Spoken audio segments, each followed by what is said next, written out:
এখন যখন গণভোট আয়োজনের প্রশ্ন আসছিল তখন খুব বিতর্ক হয়েছিল ঐক্যমত্য কমিশন। আপনারা জানি অবাক হবেন, নিশ্চয়ই আপনারা জানেন এই গণভোটের প্রস্তাবকারী কিন্তু সরকারি দল। প্রশ্ন আসছিল যে গণভোট যে আমরা আয়োজন করব, আমাদের বর্তমান সংবিধানে তো গণভোটের বিধান নাই, কি করে আয়োজন হবে? সরকারি দল থেকে বলা হলো তখন যে গণভোট যে আয়োজন করা যাবে না এই মর্মেও তো সংবিধানে কিছু নাই, আয়োজন তো হয়েছে। তখন একটা এখন একটা, এইগুলো ক্যারেক্টারকে কি বলে এগুলো আপনারা ঠিক করবেন। এই ক্যারেক্টারের নাম গণভোট। সেই গণভোটে কি হয়েছে?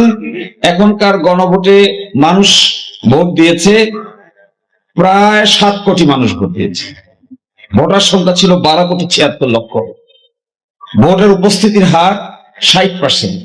হায়ের পক্ষে 69 পয়েন্ট সামথিং, প্রায় 70%।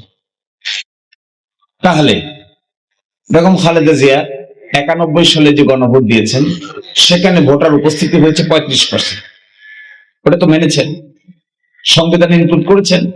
বিল তো আমরা কেউ জানতাম না, আপনারা বিল মানুষকে জানান নাই না। 35% লোকের উপস্থিতি, আর এখন 60% লোকের উপস্থিতি, এখন মানছেন না বলে প্রশ্ন বুঝি নাই তাই মানি নাই। প্রশ্নটা কি দেখেন, তাহলে এই গণভোটের প্রশ্নটা কি, এটা কি বুঝি নাকি আমরা বুঝি না?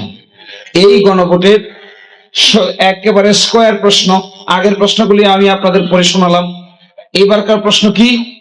গণভোটে নিম্নরূপ প্রশ্ন উত্থাপন করা হইল, আপনি কি জুলাই জাতীয় সনদ সংস্কার বাস্তবায়ন আদেশ 25 এবং জুলাই জাতীয় সনদে লিপিবদ্ধ সংবিধান সংস্কার সম্পর্কিত নিম্ন বর্ণিত প্রস্তাব সময়ের প্রতি একমত? নিম্ন বর্ণিত প্রস্তাব কি? ক, খ, গ, গ। আপনি দেখবেন ভোটের ব্যালটে 4টেই ছিল।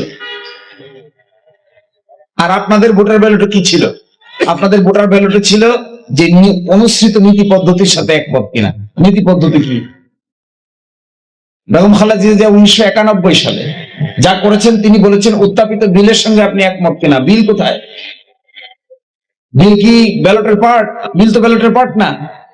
তাও সমর্থন পেয়েছিলেন 35 ভাগ, আর এইভাবে বলে সমর্থন পাওয়া গেছে 60 ভাগ। প্রায় 70 ভাগ ভোটারদের কাস্ট হয়েছে 60 ভাগ। তাহলে প্রশ্ন দাঁড়াচ্ছে, এখন যে কথা বলছেন আমার লার্নেড ফ্রেন্ডরা, এই প্রশ্নটা আমি 3 বার পড়েছি গত পরশুদিন বগুড়ায়।